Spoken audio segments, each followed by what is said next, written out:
遮内底嘛有足侪熟食区是南门市场一楼吼上著名的一个特色。啊，咱在遮这间吼做天下第一摊吼做异常预防吼，有名到什么程度？伊迄个青椒灌肉你知影无？郭台铭结婚的时阵吼，就是订这间的青椒灌肉去做迄个结婚的迄个菜内底吼，所以真正做有名。啊，这间吼就是内底逐工拢出菜出一百外项。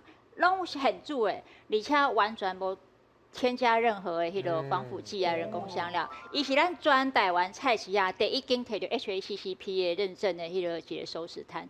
大家知影会去摕 HACCP 拢是足大间的公司对无？也是工厂。啊，这是一个菜市啊，一个小吃摊哦，50年的发展变成今日安尼。啊，伊什么菜哦？你要食佛跳墙，还是你要食左宗棠鸡，还是要食烤麸吼？你要食雪菜百叶哦，所有的迄个外省的吼，因的家常菜，因的有名的菜，大菜小菜，你也伫异常预防，你拢找得到。